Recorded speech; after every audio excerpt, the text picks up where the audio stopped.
All right, welcome to beautiful Cape Town. It's Saturday. I'm sitting here with our team rider. What's up, team? Jett Bradshaw.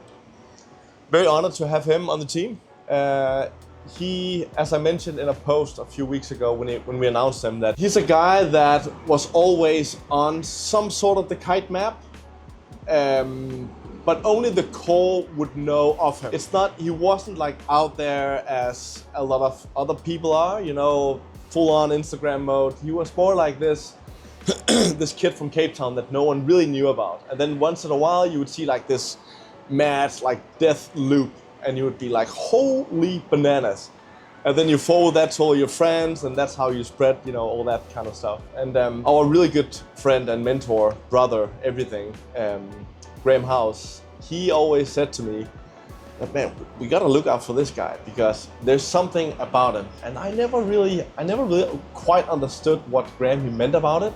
Like, yeah, he writes well, and but man, he's got character as well. And it's all about the characters. Yeah, it's good character, but he's just a kid, man. Let's wait a few years, see how he evolves. And all of a sudden, Jett is like on the map. And so Graham, he was right once again. And I used to hate when Graham, he was right. I used to hate it because I was here and he was there. And every time I would ask him for an advice or something, he would give it to me. And I would go the opposite direction because I'm like, no, I don't want to take your advice again because I know you're right and I want to, do my own thing. And then I would fail or it would be a disappointment or something. And then I would turn around and do what he advised me to do. And then it would work. Super annoying. That's why we love him. Yeah. So obviously when he passed, I thought the best clutch/link to the team would be Jett, because of his character, the way that he rides and all that. Because it's not all about podium. It's not all about winning. It's about the character. It's about inspiring the youth. And I mean, I've always seen it as if you can aim broader than just the kite community, bam, there you have it. And that's what I've been doing, for so many years, trying to look outside that little bubble. And I've been jumping off stuff. I've been doing stuff that I would think that people could relate to in some way. And that's pretty much what you are sort of trying to do as well. You're doing your own stuff and, So yeah, here I'm with Jett. And we have no agenda for this interview at all. At all, absolutely nothing. 2 minutes before this, we just freestyling at the moment. Yeah. Well, I'm leaving to Denmark tonight, so I thought let's just sit down and have a nice convo. Yeah. Chat about the whole thing. So what's your vibe? Are you enjoying your first week at Jacobsen Kites? Yeah, I mean the first week, they say when you meet a person for the first time, the first 20 seconds is the most important. That's where you gauge, how the person is. And this first week with Jacobsen, I was like, holy shit, this is fun.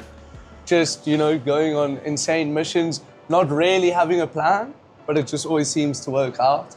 But yeah, I've really been looking forward to, I tried the competition route and, tried to, be like the other riders out there. And I just never really enjoyed it because I'm quite out the box. So I think, joining Jacobsen, it's like two little kids coming up with ideas. Nick says something and I'm like, let's do it bigger and, cooler. And now I'm like, oh, fuck, So I just, I think I'm at, that age. I mean, I'm still very young, but I'm, 25, turning 26 in a month.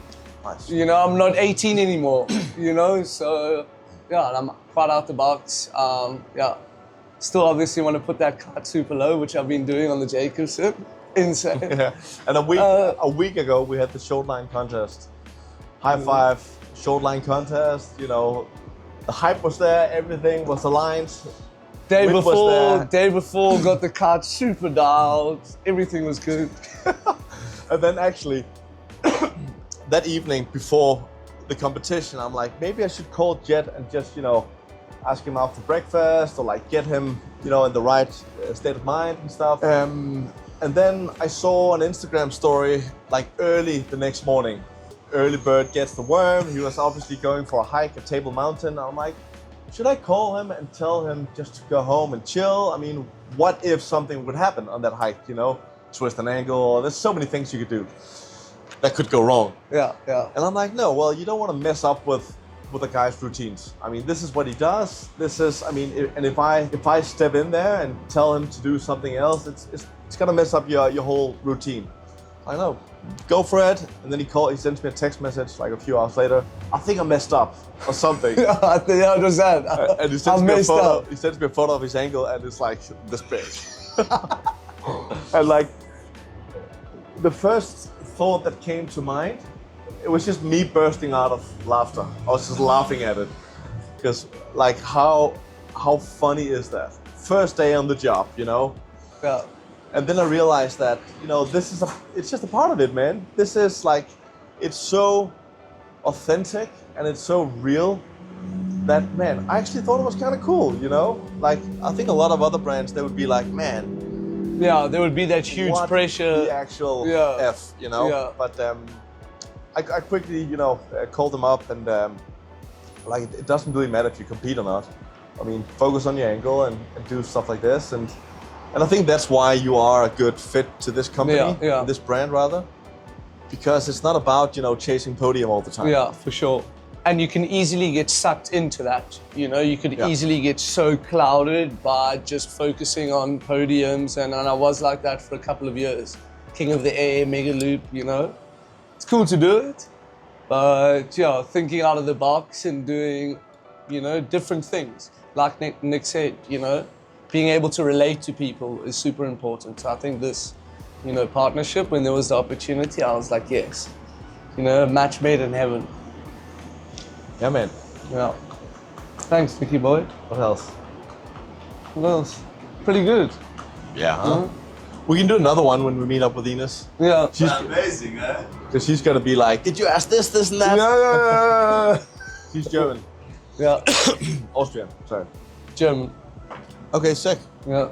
At least it's something. Yeah, for sure. Right? No, you can definitely use real. some stuff for... Don't break your ankle next time. No, I won't. Or do. Who cares?